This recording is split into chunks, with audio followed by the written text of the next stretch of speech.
বাংলাদেশের বিচার ব্যবস্থার ক্ষেত্রে অধস্তন ফৌজদারি আদালতের ভূমিকা অত্যন্ত গুরুত্বপূর্ণ।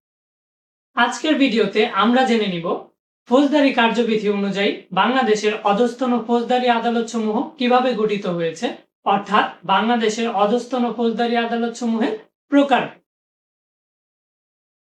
আসসালামু আলাইকুম ভিউয়ার্স, আইনের কথা পেজ থেকে আমি আছি আপনাদের সাথে শিহাব হোসেন শান্ত। চলুন আজকের ভিডিওটি শুরু করা যাক। বাংলাদেশের অধস্তন ফৌজদারি আদালত সমূহের প্রকার। ফৌজদারি কার্যবিধির ৬ ধারা অনুসারে বাংলাদেশে দুই ধরনের অধস্তন ফৌজদারি আদালত থাকবে। ১. ম্যাজিস্ট্রেট আদালত, ২. দায়রা জজের আদালত। ফৌজদারি কার্যবিধির ৬ নং ধারার ২ নং উপধারা অনুযায়ী বাংলাদেশে দুই ধরনের ম্যাজিস্ট্রেট আদালত থাকবে। ১. বিচারিক বা জুডিশিয়াল ম্যাজিস্ট্রেট, ২. নির্বাহী বা এক্সিকিউটিভ ম্যাজিস্ট্রেট। বিচারিক ম্যাজিস্ট্রেট বা জুডিশিয়াল ম্যাজিস্ট্রেট আদালতকে আবার দুই ভাগে ভাগ করা হয়েছে। ১. মেট্রোপলিটন এলাকা বা মেট্রোপলিটন এরিয়া, দ্বিতীয়ত মেট্রোপলিটন এলাকার বাহিরে অর্থাৎ outside of metropolitan area.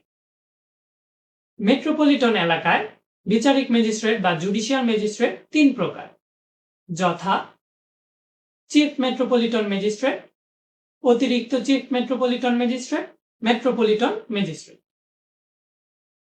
Outside of metropolitan area বা মেট্রোপলিটন এলাকার বাহিরে বিচারিক ম্যাজিস্ট্রেট বা জুডিশিয়াল ম্যাজিস্ট্রেট পাঁচ প্রকার, যথা চিফ জুডিশিয়াল ম্যাজিস্ট্রেট, অতিরিক্ত চিফ জুডিশিয়াল ম্যাজিস্ট্রেট, সিনিয়র বা প্রথম শ্রেণীর ম্যাজিস্ট্রেট, দ্বিতীয় শ্রেণীর ম্যাজিস্ট্রেট, তৃতীয় শ্রেণীর ম্যাজিস্ট্রেট।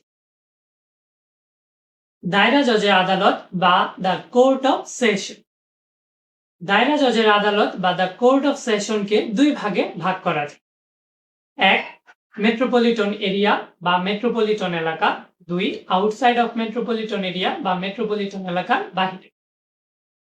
মেট্রোপলিটন এরিয়ায় দায়রা জজের আদালত তিন প্রকার, যথা মেট্রোপলিটন দায়রা জজের আদালত, অতিরিক্ত মেট্রোপলিটন দায়রা জজের আদালত, যুগ্ম মেট্রোপলিটন দায়রা জজের আদালত। আউটসাইড অফ মেট্রোপলিটন এরিয়ায় বা মেট্রোপলিটন এলাকার বাহিরে দায়রা জজের আদালত তিন প্রকার, যথা দায়রা জজের আদালত, অতিরিক্ত দায়রা জজের আদালত, যুগ্ম দায়রা জজের আদালত।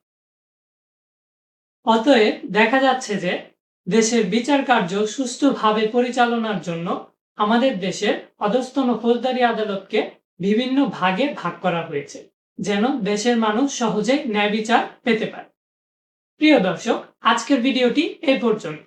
আমাদের ভিডিওটি যদি আপনার উপকারে আসে তাহলে আপনার টাইমলাইনে শেয়ার করে দিতে পারেন এবং আইনের কথা পেজটি ফলো দিয়ে আমাদের সাথেই থাকবে। আল্লাহ হাফেজ।